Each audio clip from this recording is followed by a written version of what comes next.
안녕하세요. 성시영 목사입니다. 네, 오늘 바이블 칼리 5번째 시간으로 예수님의 생애에 대한 내용들을 다루어 보고자 합니다. 먼저 여러분들께 죄송하다는 말씀을 좀 먼저 드리고 싶은데요. 바이블 칼리제를 하면서 지금까지 이렇게 수업이 밀리거나 해본 적은 없었던 것 같아요. 근데 이번 학기는 본의 아니게 여러 번 미뤄지고 하는 것들이 생기는데요. 이 부분에 대해서는 여러분들께 먼저 죄송하다는 말씀을 드리고 싶습니다. 여러분이 그 예수님 시대의 그 이야기를 보고자 하면은 조금 전이해가 조금 필요한데요. 여러분, 예수님의 고향이라고 하면은 우리는 베들레헴이라고 알고 있죠. 베들레헴은 어디에 있냐면은 예루살렘에서 조금 내려간 이 자리에 이제 베들레헴이라는 곳이 있습니다. 근데 우리가 알고 있기로 예수님의 어린 시절의 고향은 베들레헴이 아니고 나사렛이죠.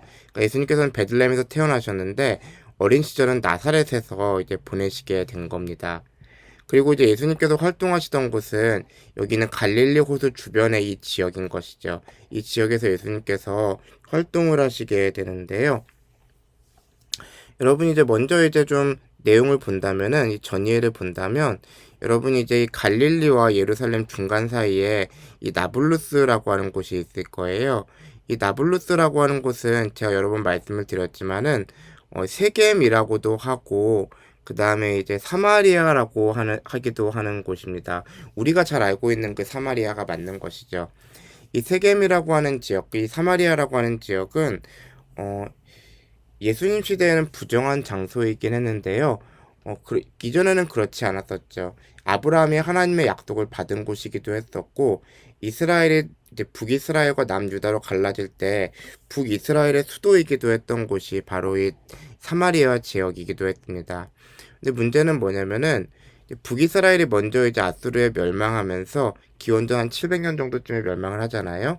그럼 그때 멸망을 하면서 이곳에 이제 이방 문화들과 이방인들이 들어오기 시작했다는 거예요. 원래 이제 이스라엘의 족보 개념은 혈통의 개념보다는 이제 하나님을 잘 믿겠느냐 안 믿겠느냐 여기에 따라서 갈라지게 되는데요. 이제 하나님을 믿지 않은 이방인들이 이 지역에 들어오기 시작한 것이죠. 그리고 유대인들과 결혼을 하게 됩니다. 그러면서 이방 민족들과 이제 그 사이에서 태어난 자녀들이 이제 생겨나게 되는 것입니다. 이스라엘 사람들의 입장에서는 이 사람들은 굉장히 부정한 사람들이었어요. 그래서 이제 이 세겜 북쪽으로 사마리아를 기점으로 해서 북쪽으로는 사실은 유대인들도 살고 있지만은 이방인들도 많이 살고 있는 그런 지역이었습니다. 그러다 보니까 이제 정통 유대인들에게는 무시를 받는 지역이었죠. 근데 이제 예루살렘 지역은 그래도 예수님 당시에도 순수한 혈통을 유지하고 있는 그런 유대인들이 살고 있는 지역이었습니다. 그러니까 이제 유대인들이 살기를 선망하는 그런 지역이었던 것이죠.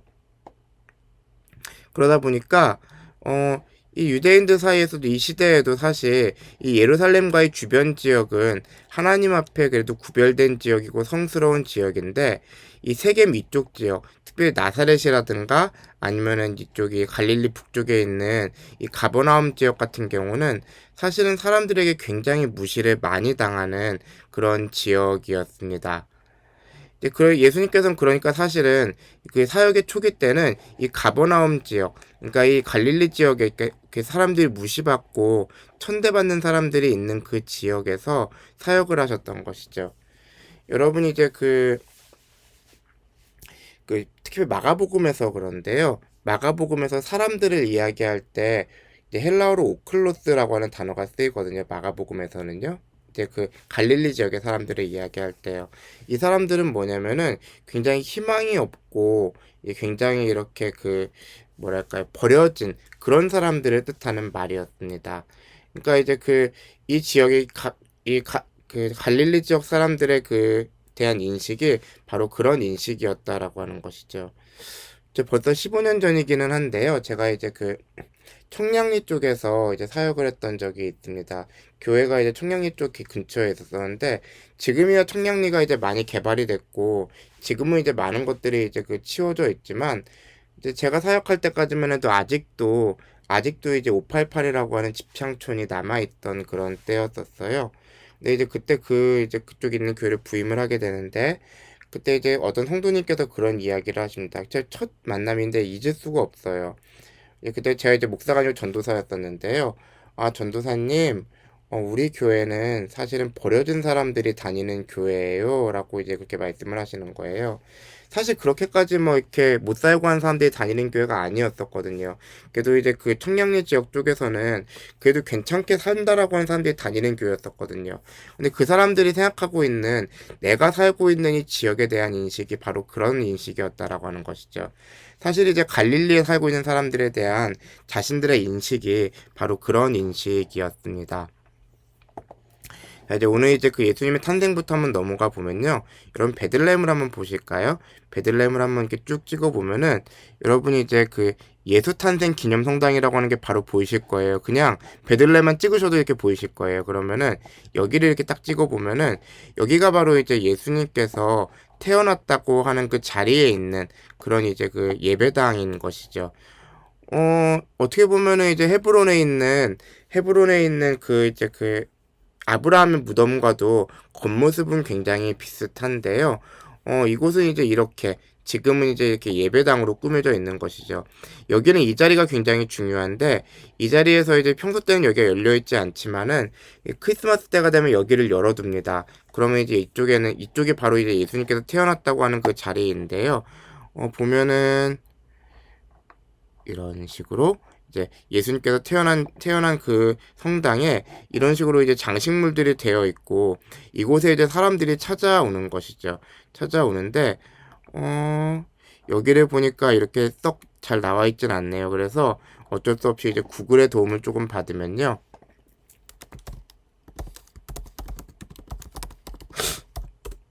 예수탄생 기념교회라고 이렇게 돼 있으면은 이미지를 한번 보실게요. 이미지를 보시면은 겉모습은 이렇지만 속이 아까 열려있지 않았다라고 하는 자리가 있잖아요. 보면은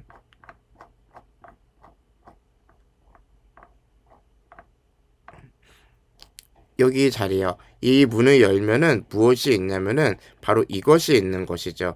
바로 이제 여기 있는 이런 모습들이 있는데 이 자리가 이제 바로 예수님께서 태어났다라고 하는 자리이고요.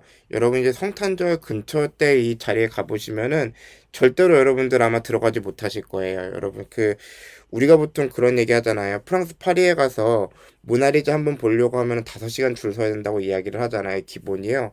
근데 여기서 이 성탄절 때 이 자리에 가서 이제 앉아서 여기서 기도라도 한번 하려고 하면은 5시간 정도가 아닐 겁니다. 진짜 하루 이상은 기다려야지 아마 여기에서 그나마 예수님께서 태어나신 곳에서 경배를 할 수 있을 거예요. 예수님이 태어났던 이 베들레헴이란 장소가 바로 그런 장소인 것이죠. 이 베들레헴은 사실 이제 저번에 말씀드렸지만은 그 다윗의 고향이기도 합니다. 그러니까 그 예루살렘에 있는 이 위성 도시에 해당하는 곳인데 이곳이 이제 바로 이제 다윗의 고향이면서 예수님의 이제 태어난 출생지이기도 한 것이죠. 그러다가 이제 예수님께서는 이제 어릴 때 우리가 잘 아는 것처럼 여러분이 이제 그 헤롯 대왕이 이제 그 베들레헴에 있는 어린아이들 다 죽이라고 하잖아요. 그래서 예수님께서는 그것을 피해서 이제 이집트로 잠깐 도망하셨다가 이집트가 이쪽이죠. 여기로 이제 도망하셨다가 어린 시절을 나사렛에서 보내게 됩니다. 나사렛이라고 하는 곳은 이제 이런 곳인데요. 여기에 보면 이제 그 실제로 이쪽 가보시면 나사렛에 가보시면은 여러분 아마도 굉장히 많은 예수님의 어린 시절에 이제 그걸 관광지로 삼은 교회들이 되게 많을 거예요. 그 중에 이제 하나가 이제 바로 이제 성모 영보성당이라고 하는 이 자리인데요. 실제로 예수님께서 어린 시절을 여기서 보내셨냐라고 한다면은 솔직히 잘 모르겠다고 말씀드릴 것 같아요. 아마 그런 것 같지는 않아요. 아마 예수님께서 어린 시절을 살았던 자리는 굉장히 이런 그 나사렛에서도 좀 외곽에 떨어진 곳에 사셨겠죠. 하지만 예수님께서는 이 나사렛이라는 지역, 여기서 이제 사시게 됩니다. 가나라고 하는 지역이 여기서 멀지 않은데요. 여러분이 이제 여기서 보면은 나사렛에서 보면 좀 더 위로 보면 카퍼 칸나라고 하는 곳이 있잖아요. 여기가 바로 이제 그 가나의 혼인 잔치가 있었던 그런 자리였었어요. 그래서 이제 이곳에서 이제 예수님께서는 첫 번째 이제 가나의 혼인 잔치의 기적을 이제 일으키시게 되는 것이죠. 그러니까 나사렛과 가나라고 하는 곳은 이제 그렇게 멀지 않은 그런 자리였었습니다. 근데 이제 예수님께서 이제 그 사역을 하셨던 자리는 어디냐면은 주로 이제 가버나움 지역이었어요. 근데 이제 여러분 보시면은 이 북쪽을 한번 보실게요. 북쪽을 보시면은 여러분이 여기서 이제 두 군데가 되게 중요한데요. 여러분이 이렇게 딱 보시면 예수님께서 제자들을 만나셨던 곳이 바로 이제 이쪽 지역이었었어요. 그러니까 가버나움 그 갈릴리 북쪽에서도 보면은 물이 흘러내려오는 이 지역인 것이죠. 이 물의 끝을 따라가면 어디가 있냐면은 헐문산이 이제 그 위쪽에 쭉 있거든요. 단부터 시작해서 이렇게 쭉 이쪽에서부터 흘러내려오는 물이 이제 이쪽 그 갈릴리 북동쪽 이쪽 지역으로 이제 흘러나오게 되는데요. 예수님께서 제자들을 처음 만나셨던 예수님께서 제자들에게 이렇게 낮은 곳에 이제 그 깊은 곳에 그물을 던지라고 했던 지역이 바로 이런 지역들인 것이죠. 여기가 이제 그 제자들이 이제 물고기를 잡던 그런 지역이었었는데요. 여러분 이제 여러분 그 예수님의 그 제자들 중에 그 베드로와 그다음에 안드레와 그 야고보와 사도 요한이 그 출신이 어부잖아요. 여러분 근데 이제 이 어부라고 하는 직업을 여러분들 어떻게 생각하실까요? 우리가 생각하면 굉장히 이제 가난하고 이제 미래가 없는 직업이었을 것 같지만 사실 이 당시에 이 갈릴리 지역에서 어부를 한다라고 하는 거는 굉장히 유망한 직업이었습니다. 왜냐하면 여러분 이제 그 이스라엘 같은 경우는 대부분이 사막이잖아요. 물론 이제 그 예수님 당시나 다윗 때나 아브라함 때는 조금 더 이제 조금 더 지금보다는 조금 더 그 목초지가 있고 했다고는 하는데 그래도 기본적으로 이 지역이 척박한 사막이라는 거는 절대 이제 변함이 없는 것이죠. 여러분들 이제 그 농사 짓는 분들 이야기를 들어보면은 하우스 농사를 짓는 분들은 좀 예외인 것 같은데 특별히 벼농사 같은 거 지으시는 분이나 이제 그 하우스 재배가 아니라 일반 재배로 지으시는 분들 얘기를 들어보면은 농사를 도박으로 표현하시더라고요. 왜냐면 최선을 다해서 이제 일을 해야 되는데 그것이 잘 될지 아닐지는 이제 그것은 날씨가 결정해 준다고 하는 것이죠.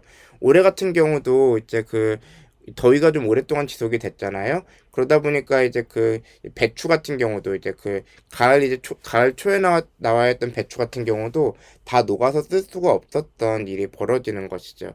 어제 이제 그렇게 되는데 그 이스라엘 지역에서 농사를 짓는다라고 하는 것은 어 기본적으로 좋은 그 선택이 아니었어요. 왜냐면 그렇게 농사를 지었을 때 좋은 결실이 이루어질지 아닐지를 알 수가 없으니까요. 그러면 이제 이스라엘에서 어느 정도 이제 그 안정적인 소득을 얻으려면 어떻게 해야 되냐? 첫 번째 방법이 있는데 뭐냐면 그 목자를 하는 것이었습니다. 이제 그 양떼를 이끌고서 목축을 하는 것인데요.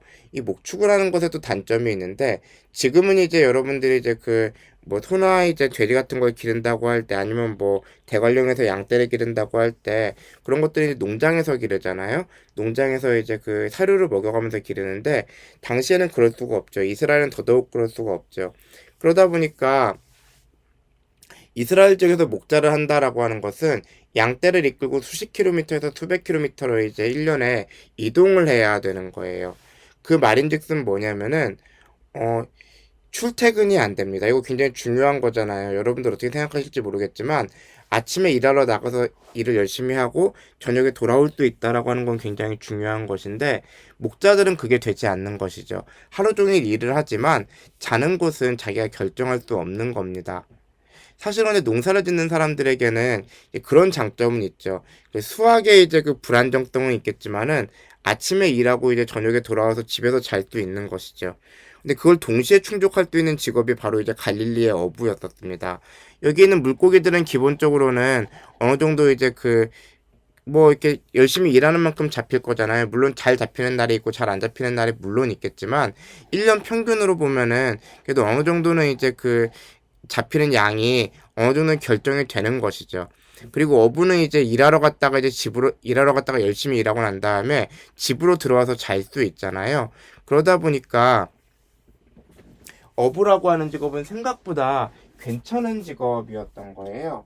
여러분이 이제 그 마가복음과 여러분이 이제 그 누가복음을 보시면은 마태복음도 그렇고요. 여러분 예수님의 제자들이 이제 예수님을 이제 따를 때 어떤 일이 벌어지냐면요. 여러분 마가복음 한번 2장을 한번 보도록 할까요? 마가복음 2장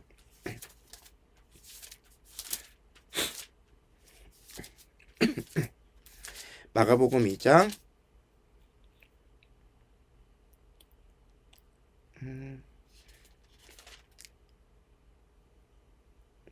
여기요. 여기 어디냐? 마가복음 1장이군요. 마가복음 1장 여러분 16절부터 20절에 보시면은 여러분 이제 그 예수님께서 어부들을 부르시는데 여러분 베드로와 안드레는 이제 그 예수님께서 이제 나를 따라오라라고 했을 때 그물을 버려두고 따르잖아요. 그물을 버려두고 따른다라고 하는 건 뭐냐면은 어부인데 이제 배는 이제 빌려서 사용했다라고 하는 뜻이에요. 그러니까 그물만 자기 것인 것이죠. 근데 이제 그 여러분 19절 20절에 보면은 예수님께서 이제 그 야고보와 요한을 부르실 때 야고보와 요한은 배를 버려두고 그다음 품꾼들까지 버려두는 거예요. 뭐냐면은 그 요한과 야고보는 사실은 자신들 소유의 배가 있는 것이죠. 그리고 그 배에서 부리는 일꾼들까지 있는 사람들이었던 거예요. 그래서 이제 이 사람들은 생각보다 그래도 괜찮은 직업들을 가진 사람이었습니다. 이렇게 비유하는 게 조금 약간 그래 보일지 모르겠지만 요즘으로 따지면은 현대자동차 생산직 정도는 되는 그런 직업이 바로 갈릴리에서 어부였다라고 하는 것이죠. 그러니까 이제 그 베드로와 야고보와 요한과 그다음에 안드레를 이야기할 때 이 사람들이 정말 이제 어부로 사는 것이 너무나 이제 그 가망이 없어서 예수님을 따랐다라고 혹시라도 이야기한다면 이 사람들에게는 굉장히 무례한 이야기인 겁니다. 말도 안 되는 이야기인 것이죠. 실제로 이제 여기 이쪽에 보시면은 가버나움 지역에 보시면 여러분이 이제 그 베드로의 집터라고 하는 곳들이 있거든요. 이런 데를 딱 보시면은 이제 예수님의 이제 마을이라고 이렇게 돼 있잖아요. 여기를 보시면 사진들 한번 보도록 할게요. 여기가 제가 알고 있기로는 이제 베드로의 집터로 제가 알고 있거든요. 그게 여기가 이제 베드로의 집터라고 많은 학자들이 이야기하는 곳인데요. 생각보다 넓죠. 딱 봐도 그냥 보통의 집은 아닙니다. 물론 여기 이제 베드로의 집만 있지는 않았겠지만 다른 사람들의 집이 같이 있었을 수도 있겠지만은 기본적으로 베드로가 그렇게 어려운 생활을 했던 사람은 아니었던 것이죠. 근데 이 가버나움에서 이제 가장 중요한 곳은 어디냐면요. 팔복교회입니다. 팔복교회는 어디에 있냐면은 여러분 가버나움에서 조금 이렇게 보시면 여긴가? 이게 딱 버전에 따라서 잘 안 나오는 경우가 있네요. 그러면은 방법이 하나 있습니다. 여기서 찾아보면 되는 거죠.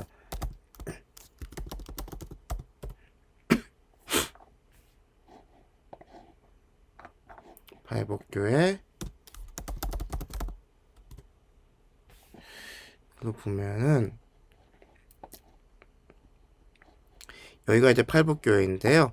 여러분 이제 한번 여기를 찾아볼게요.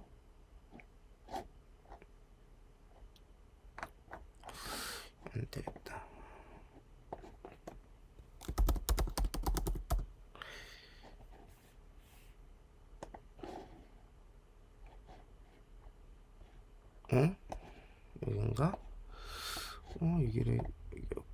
여긴가? 여기가 이제 팔복교회라고 하는 곳인데요.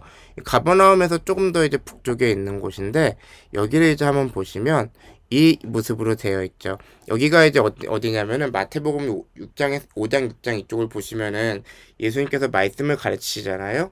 예수님께서 이제 나와서 이제 사람들을 부르시고 말씀을 가르쳤던 곳이 바로 이 곳인데요. 여러분이 이제 여기 보시면은 마태복음 5장부터 예수님께서 이제 8개의 복을 선포하시고 예수님께서 이제 천국의 복음을 가르쳤던 곳이 바로 이 자리입니다. 여러분이 이제 이 자리는 이제 그 어느 때쯤 되는 거냐면요. 한 3월 정도쯤 되겠네요. 왜냐면은 여러분 이스라엘 이제 성지순례를 갈 때 보통 12월에서 2월 사이에 가라고 많이 이야기를 하거든요. 왜냐면 그때가 이제 이 자리가 꽃이 필 때예요. 근데 이 자리가 이제 어떤 꽃들이 피냐면은 보라색 꽃들이 그 12월에서 2월 사이에 핍니다. 그래서 그 꽃들이 져 있고 이렇게 푸릇푸릇할 때는 그보다는 조금 더 된 때인 것이죠. 바로 이런 자리고요. 여기서 이제 보면은 한번 주변 경관을 한번 보도록 할까요? 이렇게 여기 보면은 여기는 이제 숲으로 둘러져 있지만 조금 더 위에서 보시면은 이렇게 이 바다가 이렇게 딱 보이는 이 자리인 것이죠. 여기에 이렇게 있고 넓은 이제 들판에서 이제 예수님께서 한 자리에 앉으셨을 테고 그다음에 이런 자리에 앉은 사람들에게 예수님께서 말씀을 전하셨겠죠. 그리고 한켠에는 이렇게 갈릴리 바다가 보이기도 하는 그런 자리였을 것입니다. 이 자리가 이제 그 예수님께서 그 천국의 복음을 선포하셨던 그 자리이고요. 여러분 이제 예전에 이제 넷플릭스에서 보면은 세상에서 가장 경이로운 집이라고 이렇게 하는 프로그램이 있었어요. 거기에 보니까 굉장히 돈이 많은 기독교인이겠죠. 이쪽 주변에 별장을 하나 지은 거예요. 별장을 하나 지었는데 그 집에서 이쪽 창문을 딱 아침에 창문을 딱 열고서 딱 그 거실의 창문을 열고 보면 예수님께서 이 말씀을 전하셨던 이 자리 팔복교회가 눈을 앞에 쫙 보이는 것이죠. 그리고 이제 늘 이제 아침에 일어날 때마다 아 예수님께서 이 자리에서 말씀을 이제 전하셨구나라는 거를 느끼면서 이제 살아갈 수 있는 이제 그런 이제 집이 하나가 있는 거예요. 그래서 제가 이제 어디에 사느냐, 뭐 어느 집에 사느냐 이런 거에 대해서는 크게 생각을 해본 적이 없는데 그때만큼은 아, 저 집에는 평생 한번 살아봤으면 좋겠다라고 하는 그런 생각이 많이 들더라고요. 그래서 그런 자리가 이제 바로 이 자리였었고요. 여러분 여기가 가버나움이 이제 이쪽이 북서쪽에 있잖아요. 디베랴라는 곳도 있습니다. 이제 여러분 이제 이 많은 기적들이 있었던 곳이기도 한데요. 이 성경에 나오는 디베랴가 바로 여러분 이제 이 갈릴리 바다에서 이제 그 서쪽에 있는 이 자리인 것이죠. 그리고 우리가 알고 있기로는 이제 마태복음 16장에서 예수님께서 천국 열쇠를 이제 베드로에게 주시잖아요. 그러니까 반석 위에 이제 내 집을 세우리라 이렇게 교회를 세우리라고 말씀하셨던 곳이 가이사랴 빌립보인데요. 여러분 가이사랴 빌립보는 어디에 있을까요? 여러분 이제 보통 이제 성경에서 말하는 빌립보는 보통 두 곳이 있습니다. 한 곳은 어디냐면은 그리스 쪽에 있는 빌립보예요. 그리스 쪽에 이렇게 딱 보시면은 여기가 이제 그거잖아요. 이제 다음 주에 우리가 보겠지만은 이쪽에 드로아가 이쪽에 있거든요. 다임스님께서 얼마 전에 말씀하셨던 드로아가 여기에 있고요. 사모드락의 섬이 바로 여기에 있고 사모드락의 섬에서 올라가면 이제 있는 빌립보가 바로 여기에 있습니다. 그리스에 있는 지역인 것이죠. 여기가 이제 우리가 알고 있는 빌립보인데요. 사도행전에 나오는 빌립보가 이 자리예요. 이걸 우리가 다음 주에 볼 거고요. 근데 가이사랴 빌립보는 조금 다릅니다. 가이사랴 빌립보는 어디 있냐면은 여러분이 이제 다시 이스라엘로 돌아가면은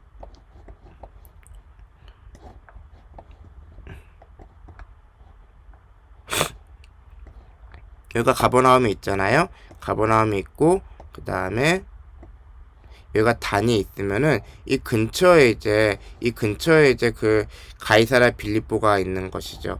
어떻게 되냐면요.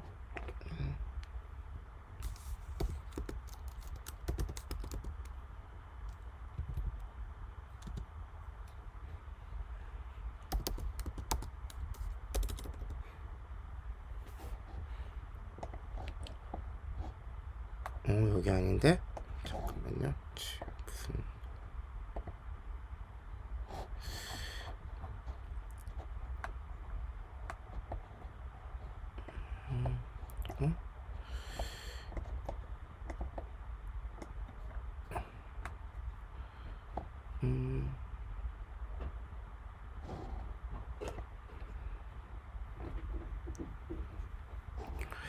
잠깐만요.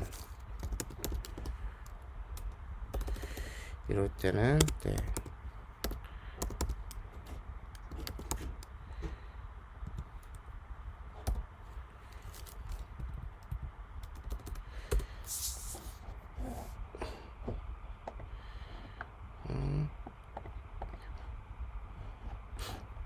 여기가 이제 여기가 이쪽이 이제 바로 이제 여러분 이제 아까 가이사랴 빌립보라고 하는 지역인데요. 단에서 이제 그렇게 멀리 떨어져 있지 않은 곳에 이렇게 있는 것이죠. 여기에 있게 되는데 여기에 보시면 안 되겠다.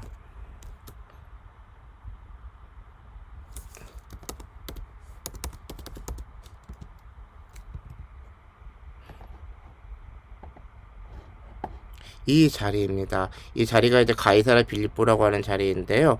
여러분 이제 이스라엘에서도 사실은 조금 더 이제 높이 이제 갈릴리에서도 이제 단에서도 조금 더 높이 있는 곳에 있는 곳이죠. 여기 자리였는데요.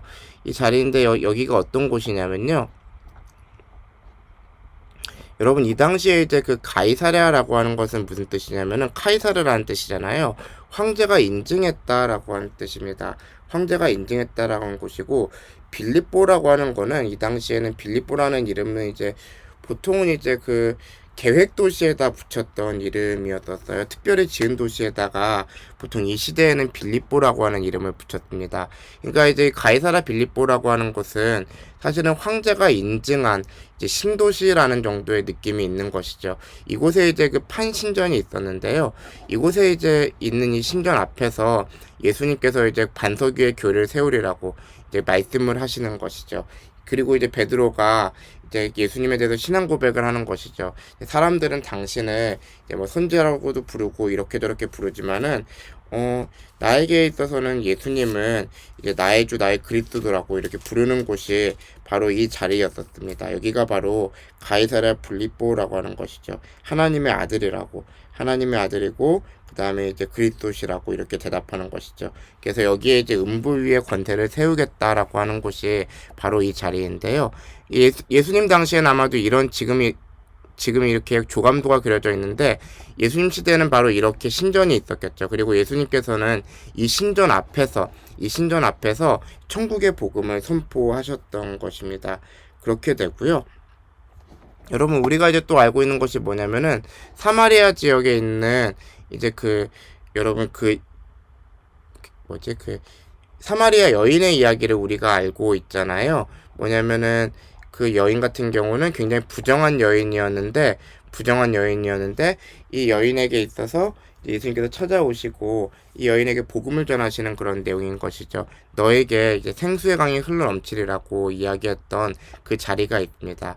근데 여러분 이제 제가 아까 처음에 말씀드렸지만은 사마리아라고 하는 지역은 이 갈릴리와 예루살렘이 중간쯤에 있는 이 나블루스라고 하는 지역이잖아요. 여기를 보시면은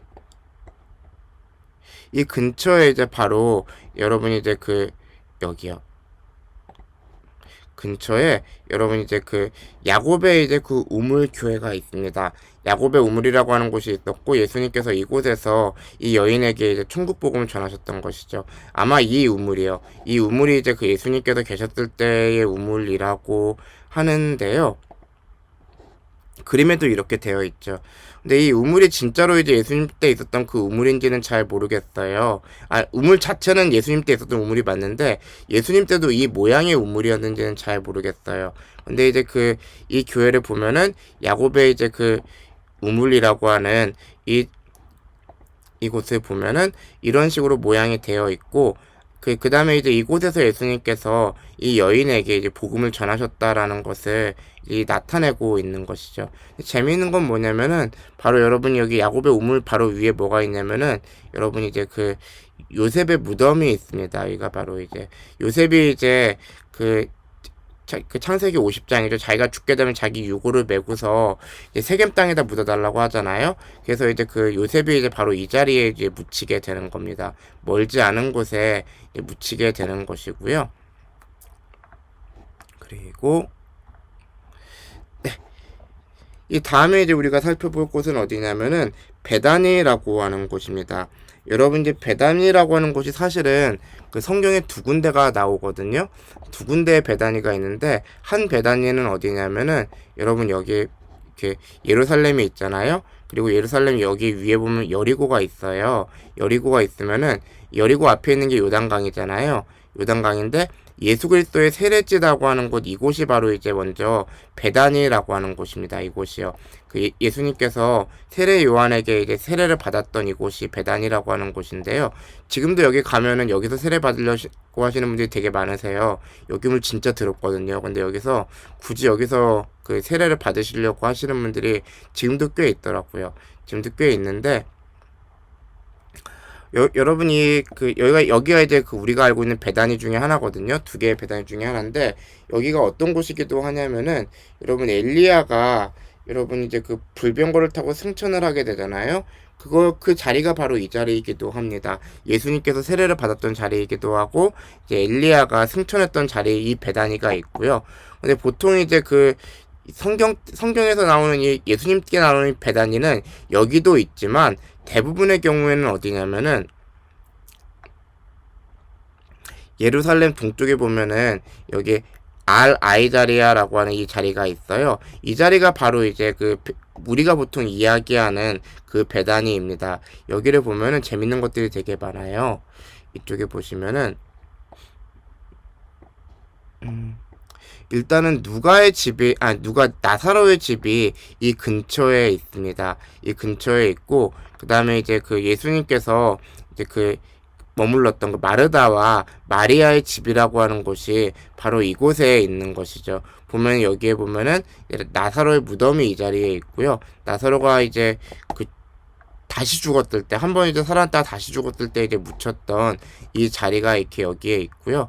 여기 보면 이제 딱 돼 있잖아요. 가운데 나사로가 있고, 이제 마르다가 있고, 마리아가 있는 것이죠. 막달라 마리아가 아니고요. 어쨌든지 간에 마리아가 있는 것이고요.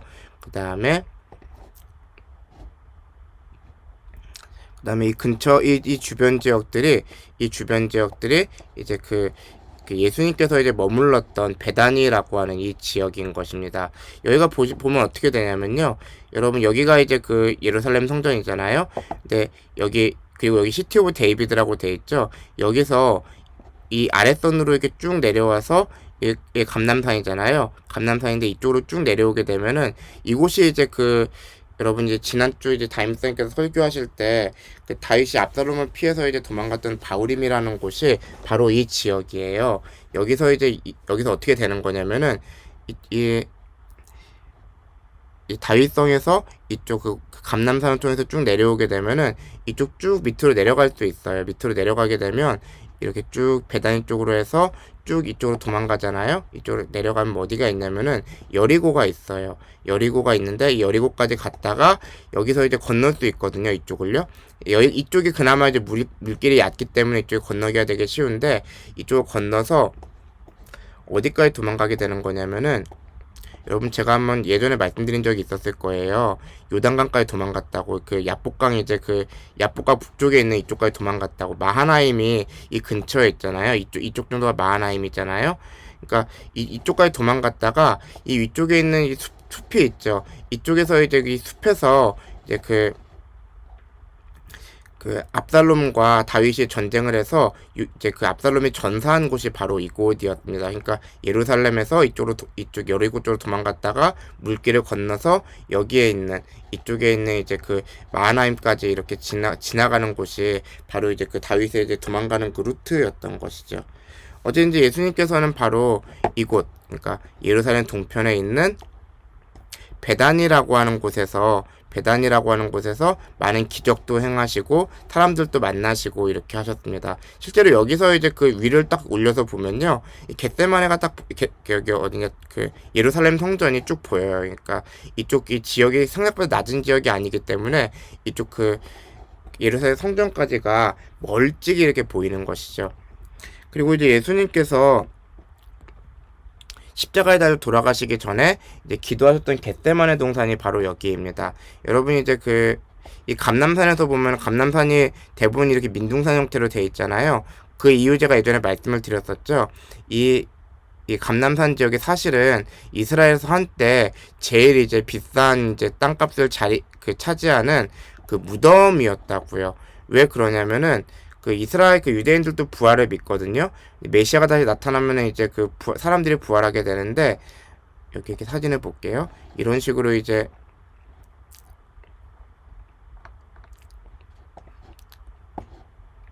되어 있는데, 여기가 이제 이런 무덤들이잖아요. 여기는 다 무덤이에요. 무덤이고 여기에 성전이 보이죠. 이게 되게 중요한 건데, 왜 중요한 거냐면은 메시아가 나타나게 되면 이제 예루살렘 성전에 있는 곳으로 나타날 거잖아요. 유대인들의 생각이에요. 그러면은 예루살렘 성전에서 가까운 곳에 있는 사람들부터 부활을 하는 거죠. 그러니까 이 무덤에 있는 사람들은 유대인들의 신앙에는 어떤 사람들인 거냐면은 제일 빨리 부활할 수 있는 사람들인 거예요. 그래서 이스라엘 사람들에게 있어서는 이 감람산 지역이 가장 좋은 묘자리고 제일 이제 비싼 자리인데요. 그 중에서도 여기 이쪽 지역, 조금 더 위로 올라가면은 감람산에서도 그래도 무덤으로 많이 사용 안 되는 지역이 있습니다. 여기가 이제 겟세마네 지역이거든요. 여기가 이제 예수님께서 마지막으로 기도하셨던 지역인데요. 사진을 한번 볼까요? 아마 이 나무들은 아마도 예수님 시대에도 있었던 그 나무들일 거예요. 이 나무들은. 왜냐면 이스라엘에서는 나무들이 오랫동안 살거든요. 오랫동안 사는데 대신에 작습니다. 그러니까 이렇게 이 정도까지 이렇게 크려면은 굉장히 오랫동안 살아 있어야 되는 것이죠. 실제로 예수님께서 기도하셨다라는 것을 표시할 수 있는 이 기도에 관련된 예수님께서 겟세마네에서 기도하셨다고 이제 그 생각되는 그 자리들에는 여지없이 교회가 있거나 이런 식으로 조각들이 있는 것이죠. 이렇게 돼서 예수님께서 이곳에서 기도하시다가 이곳에서 잡히시고 십자가에 달려 돌아가시게 됩니다. 여러분 이제 예수님께서 십자가에 돌아가신 골고다는 우리가 확실하게 알 수 없고요. 왜냐면 이제 그 골고다라고 하는 곳이 이제 몇 군데가 있어요. 몇 군데가 있는데 어디인지 정확하진 않아요. 그런데 예수님께서 이제 돌아가시기 전에 유대인들에게 재판받았던 곳이 어디냐면은 바로 여러분이 통곡의 벽이 있잖아요. 통곡의 벽에서 조금 더 이렇게 있는 이 자리 지금은 이제 여기 이슬람식의 이제 사원이 있지만은 이슬람 사원이 남쪽 자리 있죠. 이 자리가 이제 바로 이 당시 유대인들의 공의회가 있었던 자리였었고요. 예수님께서 십자가에 달려서 이제 돌아가신 그런 자리였었습니다. 그럼 예수님께서 최후의 만찬하신 곳은 어디냐라고 하면은